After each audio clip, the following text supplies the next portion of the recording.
Bonjour à tous et bienvenue dans ce premier épisode de notre série How to have impossible conversations.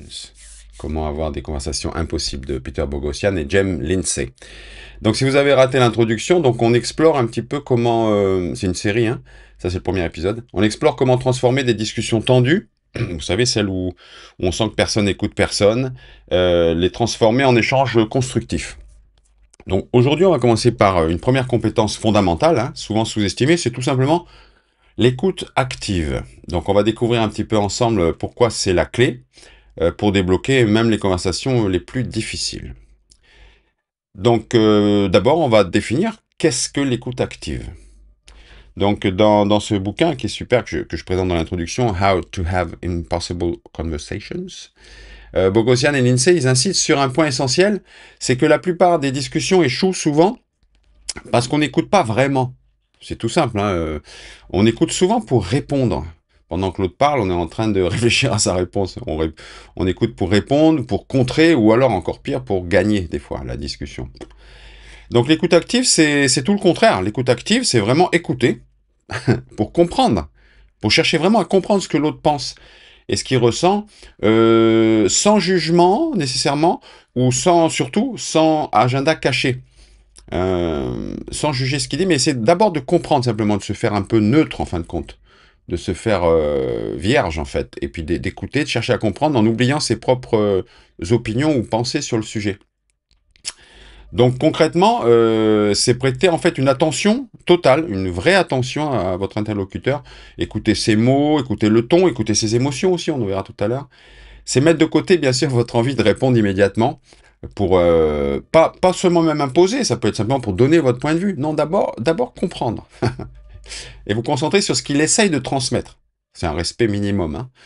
Donc, c'est la première étape, hein, pour établir d'abord une confiance. Ça, c'est important, la confiance, hein, dans la discussion, dans la conversation. La conversation ne peut pas avancer, elle peut devenir difficile s'il n'y a pas la confiance. Alors, deuxièmement, on va voir pourquoi c'est important. Eh bien, parce que dans une conversation, surtout si elle devient tendue, les gens se sentent souvent incompris ou ignorés. Et si on accentue ça, ça va partir à volo. Donc, si vous montrez sincèrement que vous écoutez vraiment, que vous désamorcez les tensions et que vous créez un espace où l'autre peut baisser sa garde. Il ne faut pas qu'il reste en garde, en méfiance. Sinon, il va devoir défendre son point de vue. Il ne faut pas qu'il le défende. Il faut qu'il se sente autorisé et en confiance pour pouvoir l'exprimer et qu'il sait qu'en face, il y a vraiment une paire d'oreilles qui l'écoute. D'accord? Donc attention, ça ne veut pas dire d'être en accord avec tout ce qu'il dit. Vous pouvez rester en total désaccord avec la personne, mais en le respectant un minimum, en montrant que vous comprenez son point de vue, que vous l'avez compris, que vous l'entendez. Donc vous ouvrez ainsi la porte à un vrai dialogue, un dialogue plus honnête. Donc par exemple, souvent les sujets les plus sensibles, c'est souvent la politique. Donc si vous coupez la parole, ou si vous pensez tout de suite à votre prochaine réplique, ça je l'ai déjà dit tout à l'heure, pendant que l'autre parle, ben, il va le sentir. Donc résultat, il va se braquer, la conversation deviendra un combat. Donc là, c'est plus un vrai échange, hein, bien sûr. Donc l'écoute active, c'est une façon de dire, je te respecte assez pour entendre ce que tu as à dire. C'est une base de respect, je pense, là-dessus. Alors comment faire concrètement? Comment pratiquer cette écoute active? Alors, il y a trois techniques qui sont décrites dans ce super livre là dont je vous parlais, Comment avoir des conversations impossibles. La première, c'est de tout simplement reformuler ce que vous entendez. Quand votre interlocuteur a parlé, vous pouvez résumer ce qu'il a dit avec vos propres mots. Hein, par exemple, si quelqu'un dit je pense que cette loi est injuste parce qu'elle ignore les plus vulnérables, des choses comme ça, ben, vous pouvez répondre bon, si je comprends bien, dis-moi si j'ai bien compris, tu trouves cette loi problématique parce qu'elle ne protège pas assez les plus démunis, est-ce que c'est ça? Donc, posez des vraies questions. Ça montre que vous écoutez et ça peut clarifier les malentendus. Donc déjà, reformulez tout simplement ce qui a été dit avec vos propres mots et en toute honnêteté. Euh, Bien sûr, ne posez pas, ne reformulez pas en, comment dirais-je, en tordant ses propos pour le ridiculiser, pour le... C'est pas ça du tout, hein. C'est vraiment reformuler pour dire, est-ce que j'ai bien compris ça? Et s'il est d'accord, ok, là du coup, on part d'une base, quoi, d'une base commune, parce que vous avez entendu ce qu'il a dit. Deuxième petite technique sympa, c'est de poser des questions de suivi. Mais des questions ouvertes, pas des trucs avec oui ou non, parce que questions fermées, ça peut piéger l'autre. On verra ça, c'est plus au niveau socratique, ça on verra plus tard, c'est pas pour piéger la méthode socratique, hein, comme j'ai déjà parlé dans une autre vidéo. Donc poser des questions de suivi ouvertes. Au lieu de répondre tout de suite, demandez les choses pour clarifier. Peux-tu m'expliquer pourquoi tu vois les choses comme ça? Ou qu'est-ce qui t'a fait dire ça? Comment t'en es arrivé là? C'est un petit peu l'épistémologie en fait, hein. Donc ces questions montrent vraiment votre curiosité sincère et ça encourage l'autre à développer son point de vue. Vous l'aidez ainsi à développer son idée. Ensemble, comme je dis toujours, hein, la vérité, on ne peut pas l'atteindre tout seul. On peut toujours l'atteindre dans l'échange quand on prend le risque d'exposer pas son point de vue, mais d'exposer ses idées, sa réflexion, et de le soumettre un petit peu au jugement, mais dans le meilleur sens du terme, hein, au jugement de l'autre. Et si l'autre est bienveillant, c'est ça le truc, si l'autre est suffisamment bienveillant, eh bien, on va pouvoir ensemble construire à partir de ce qui a été dit, et puis ensuite accumuler un petit peu nos idées, nos connaissances ensemble, et les mélanger, quoi, pour arriver ensemble à une autre... tu vois, il y a toi, il y a moi, et on discute, si vraiment on se respecte suffisamment, on s'écoute, et ben, on arrive à quelque chose de plus haut, qui est quelque chose de commun entre nous deux. Même si on n'est pas d'accord, on peut éclairer des facettes différentes d'un sujet. Ouais. Donc, troisième petit point, pour pas faire trop long, c'est de reconnaître les émotions, parce que souvent des sujets peuvent être passionnants. Si l'autre vous semble frustré ou passionné, bon ben, vous pouvez dire que vous l'observez sans juger, hein. Vous pouvez dire, ah mais je vois que ça te tient à cœur, je vois que c'est important pour toi. Donc ça valide ses sentiments et ça renforce la connexion. Mais ça ne veut pas dire d'écouter que les sentiments, parce que les émotions les émotions peuvent troubler un peu la raison, quoi, le raisonnement. Mais si c'est là, si c'est présent, il faut le reconnaître, il faut le voir, et puis le mettre aussi en face de ça, éventuellement. Dire, voilà, bon, ben, je vois que ça te tient à cœur, donc voilà. Et là, être encore plus prudent, évidemment. Donc, je résume ces trois petites techniques un peu rapidement, hein. Là, je fais un survol, hein.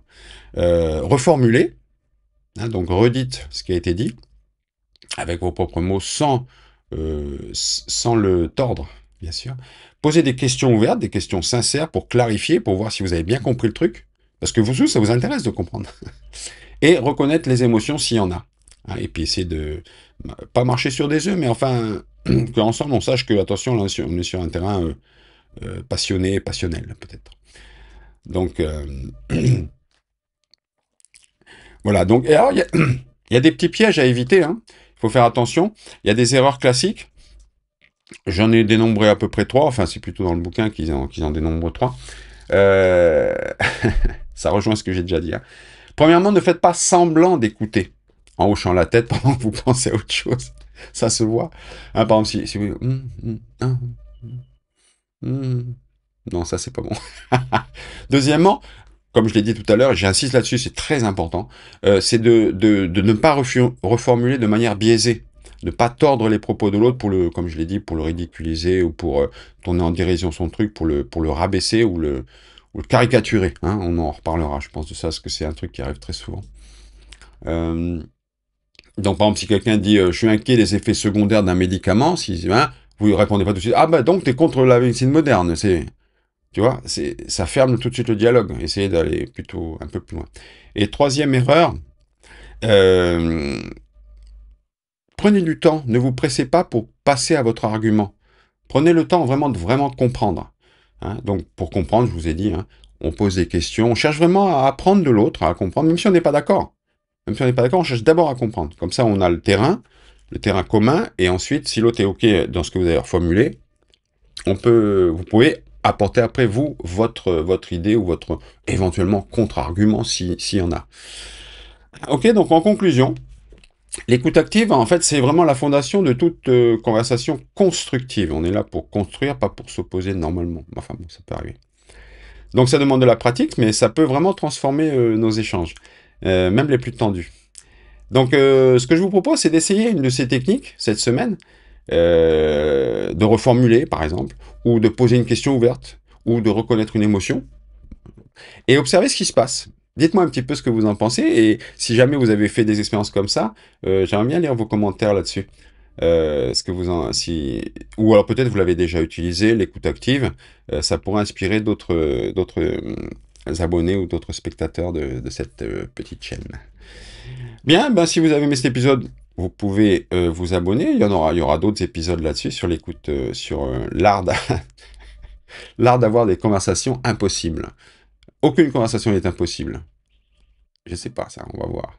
On va voir. Suspense jusqu'au dernier épisode. Donc, voilà. Donc, la semaine prochaine, enfin, je sais pas si c'est toutes les semaines, je vais voir, mais le prochain épisode, on va parler des questions socratiques, justement, pour faire réfléchir en espérant sans braquer. Donc, d'ici là, je vous souhaite une belle journée, belle soirée, belle semaine, tout ce que vous voulez. Restez curieux et restez à l'écoute, bien sûr.